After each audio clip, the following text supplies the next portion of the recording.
come to your this PC. If your computer is having Windows 10, okay, then right click on this PC and click on the properties. You will get this screen, and once you get this screen, you see all the informations are here. So here you will see this 64-bit.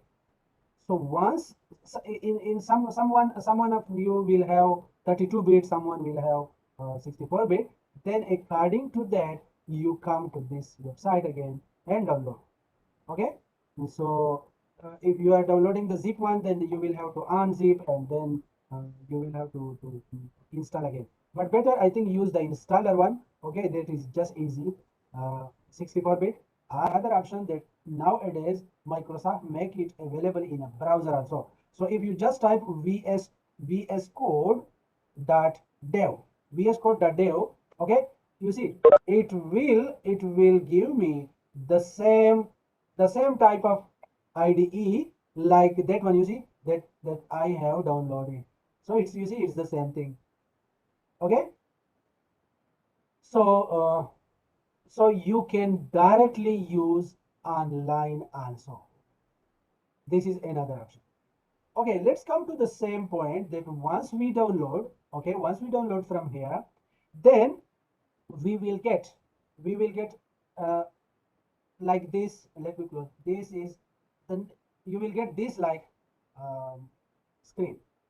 So it is still not okay yet. We need some other software. Okay, one more software we need to download. Okay, that is which one? That is this software. Can you see the link? Or maybe I will share with you also. Okay, this is the link. It is in the slide. If you have downloaded, you can find the slide. In the slide all the details are given. Okay, we will download this software, and once you download it, then you will have to install. The installation process looks like this. Okay, if you are facing any problem while installing this, then you see this YouTube video is talking about different solutions. Okay, once you download the MingGW software, then you will click install, and once you click install, you see, can you see the link, the directory that Yes. it goes to see MingGW directory, right? Or you didn't get like this? Hello guys. Same, sir. Yes, sir. Yeah. Okay, no, not this path. We will need this one. Okay, later on we will come to this. Okay, after this, click continue. You see, in my case, I am getting this message because I have already installed. Okay, it's a reinstall. Okay, let me click reinstall. Then you see it will start the same process like in your case. We have these are the few options that which one we need. MingGW, see the in my case I have already selected because I have already installed one time. Okay, you see, it doesn't give me the option, but in your case when you click on this MingGW32 base bin, when you click this, you will select mark for installation. Is okay. After that, Yes. select this one also, MingGW32 dash GCC dash G plus plus bin. And when you click this one, okay, right click. When you right click this one, you will again get the option mark for installation. Okay, so once you do these two steps, after that you go to the installation menu. Can you see everyone? Yes. Yes, sir. Okay, good. At that time in the installation menu, you will click apply changes. Then once you click this apply changes, the installation will start. Again, it for the recording purpose. Now we need to add environment variable to the path. So how to do that? We will open control panel. In control panel, we will go to system. in a system, on the right hand side, we will open advanced system setting. In my case, it asks for password. Then we will get this advanced system properties, and here you need to click this uh, environment variables. Okay, so let's click on this. When I click this one, we will get this dialog box. So in this dialog box, if you see, there are two sections. One section is user. You see, this is the user section, and this one is the system section. Okay, we will have to do the system section, not the user one. Okay, in the user one, select the path. You then just click select the path, just click edit. Okay, edit. This one is easy. I am repeating, select the path, click edit. Okay, and here you click new. When you click new, you will get this typing area now. So in my case, if you see here, just below the cursor is, you see this one, C minggw/bin. How I get this? You see, I'm telling you. Let's go there now. C minggw and then bin, and then go to the address bar. You see this one. Okay, copy this, and the other dialog box is still open. Okay, if it is closed in your case, then you click new. In my case, it is there, but just to show you, I will type once again, but actually no need, right? So you will just paste minggw and bin. Okay, good. After that, click OK, and again OK, and again OK, and then you can close all these control panels.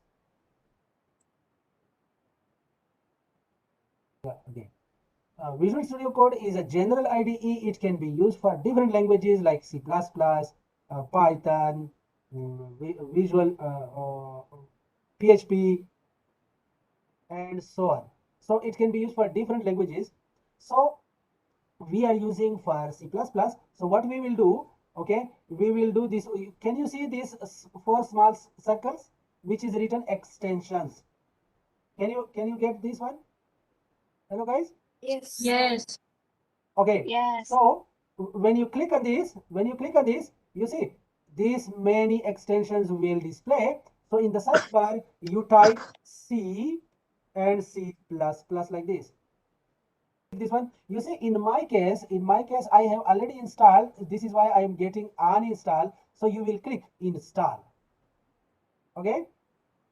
And in the search button, code runner. You see the dot run. You see this one, code runner. You will get this. Can you see? And you need to install this one also. There is another extension which is actually not necessary. If you want to install, you can. If you don't want, it is not necessary. It is optional. It only just give, when you are typing the code, it will give you a quick options. Okay, so it just help you in typing the coding. If you want to install, you can. If you want to skip, you can skip. Its name is tab 9. Tab 9. Okay, so when you click this one, tab 9, you will get this one. You see, in my case, again, I have installed, so this is why the option is uninstall. In your case, it will be install. So this is just AI based, artificial intelligence based. You see here is written, you see, it is AI based extension. It just give you a quick suggestion when you are typing. First, a hello world program. So can you see this plus sign? This plus. The one plus is telling new file. The other one is saying new folder. We will click the new file. Okay, when you click the new file, then you can type any file name. So I will type hello, and I already have one, so I will give this one name hello2 dot, note the point, don't forget, dot and CPP,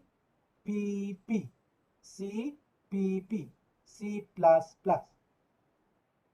this option. Okay, now if you want to get a wide screen, you can click the Explorer button once again, then the file structure, the Explorer window will close. If you want again, you can click again, close, or on and off like that. And done. Then the first line that we will write when we are using C++, don't worry, you will all these things will become easier for you. If let's suppose at the beginning looks difficult for you, it is just a template. So the template is like this: a hash symbol, okay, the hash sign, and include, okay, hash sign include, and IO stream, like this. This will be the first line, and then enter. Next line will be using, you see the option that I am getting. These options are because of the Visual Studio Code by itself also has IntelliSense. It is called IntelliSense, and the tab 9 extension that we installed, that also do this task. It gives us this option, so I can easily select the option. So it is, you see, using namespace std. You don't worry what this hash sign include IOStream means. Don't worry about this. We will study this later in detail. Don't worry about this using namespace std. Just type like this. Okay, press enter. Next line we will type int, int. Note the point, it will be in lowercase. All these are in lowercase. Int main, and then this braces, okay, and after that, like this also you can type, or if you want to press enter, you can type like this also. Int main, and then this braces, and after that this curly bracket. The curly bracket is the body of the program. Okay, so here the last sentence will be, statement will be return 0. These few lines, like you see, the hash sign include IOStream, all lowercase, using namespace std, all lowercase. But note the point, with the first line there is no semicolon, with the second line there is a semicolon. Third line int main and the braces, all lowercase, and then the curly brackets, and the one line return 0. So you go to the extension, this one, the 4 small squares, and type here code runner once again. We need to configure the code runner. Okay, this is why you cannot see. So this is the code runner extension, and you see the code runner extension setting icon. Okay, the setting icon. Click on this one and then select extension setting. Once you get the extension setting, scroll down, you will get, where was that? Code runner run in terminal. You see, check this one. Previously it may be not checked in your case. Did you get? Yes, sir. Huh? Yes. Yes. Okay, you see, now I got the second one just below the other one. You see, can you see the below this one, the second option, code, like Yes. you see, save all files before run. I think we should check this one also. Then you see, the one student was having issue with this, then we will not have that issue anymore. So it will automatically save. Code runner save file before, all files before, and code runner. The second one also should be okay, no problem. You see, check this one also. Save all files before run, or save file before run.